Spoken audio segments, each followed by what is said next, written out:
Hello good morning, ನಾನು ನಿಮ್ಮ ಚಂದ್ರಮೌಳಿ ತನ್ವಿ. ಹೇಳ್ತಾರಲ್ಲ, cricket is played between the years ಅಂತ. ಔಟ್ ಆಫ್ ಫೋಕಸ್ ಹಾಗೂ ಕಂಪ್ಲೇಸೆನ್ಸಿಯಿಂದ ಯಾವಾಗಲೂ ದೂರ ಇರಬೇಕು. ಈಗ ನೋಡಿ, ಈಗ ಆಗಲೇ ಕ್ವಾಲಿಫೈ ಆದಂಥ ಟಾಪ್ 4 ಟೀಮ್ಸು ಯಾಕೆ ಔಟ್ ಆಫ್ ಕಂಟೆನ್ಷನ್ ಆದಂಥ ಟೀಮ್ಸ್ಗಳ ಮೇಲೆ ಸೋಲ್ತಾ ಇವೆ? ಯಾಕೆಂದರೆ ಟಾಪ್ 2ಗೆ ಕ್ವಾಲಿಫೈ ಆಗಬೇಕಂದ್ರೆ ಈಗ ಮ್ಯಾಚ್ ಗೆಲ್ಲಲೇಬೇಕು ಎಂಬ ಒತ್ತಡದಲ್ಲಿ ಆಡುವಾಗ ಫೋಕಸ್ ಕಳೆದುಕೊಳ್ಬಾರ್ದು. ಸರಿ, ಇಂದು IPL 2025ನ ಕೊನೆಯ league match Lucknow super joints versus RCB ಲಕ್ನೋದಲ್ಲಿ. RCB ಈ ಮ್ಯಾಚ್ ಗೆದ್ದರೆ ಮಾತ್ರ ಟಾಪ್ 2ಗೆ ಹೋಗ್ತಾರೆ. ಇಲ್ಲಾಂತಂದರೆ ಎಲಿಮಿನೇಟರ್ನಲ್ಲಿ ಡೇಂಜರಸ್ ಮುಂಬೈ ಇಂಡಿಯನ್ಸ್ ವಿರುದ್ಧ ಆಡಬೇಕಾಗ್ತದೆ. ಅತ್ತ ಲಕ್ನೋ ಸೂಪರ್ ಜಾಯಿಂಟ್ಸ್ನ ಟಾಪ್ 3 ಫಾರಿನ್ ಬ್ಯಾಟರ್ಸ್ ಹಾಗೂ ಹೋಲ್ ಟೀಮ್ ಅಂತ ಹೇಳ್ಬೋದು.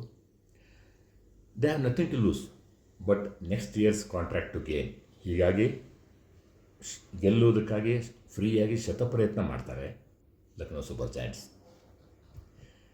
ಈ ಸಲ ಕಪ್ ನಮ್ಮದೇ ಅಂತ RCB ಅನ್ನುವಾಗ ಈ ಮ್ಯಾಚ್ ಅಂದರೆ ರಿಯಲ್ ಟೆಸ್ಟ್.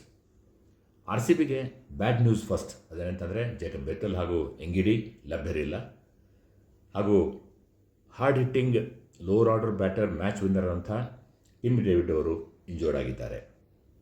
ಆದರೆ ಗುಡ್ ನ್ಯೂಸ್ ಅಂದರೆ ಜಾಶ್ ಹೆಜಲ್ವುಡ್ ಇಸ್ ಬ್ಯಾಕ್. ಅತ್ತ ವಿರಾಟ್ ಕೊಹ್ಲಿ ಅವರ ಈಗ ರೀಸೆಂಟಾಗಿ ಆಗಿರುವಂಥ ಅಯೋಧ್ಯೆ ವಿಸಿಟ್ನಿಂದ ಅವರಿಗೆ ಹೆಚ್ಚು ಮನಃಶಾಂತಿ ಸಿಕ್ಕಿರ್ಬೋದು ಹಾಗೂ ಕಾನ್ಫಿಡೆನ್ಸ್ ಹೆಚ್ಚಾಗಿರ್ಬೋದು. ಆದರೆ RCB ಯಾವಾಗಲೂ ವಿರಾಟ್ ಕೊಹ್ಲಿ ಅವ್ರ ಮೇಲೆ ಹೆಚ್ಚು ಭಾರ ಯಾಕೆ ಹಾಕಬೇಕು? ಅವ್ರ ಮೇಲೆ ಯಾಕೆ ಅಷ್ಟೊಂದು ಡಿಪೆಂಡ್ ಆಗಬೇಕು? ಅದೇ RCBಯ ವೀಕ್ನೆಸ್. ಎನಿವೆ, ಈಗ RCB ನೀರಿಗೆ ಬಿದ್ದಾಗಿದೆ. ಈಜಿ ದಡ ಸೇರಬೇಕು ಅಲ್ವೇ? ಏನಂತೀರ?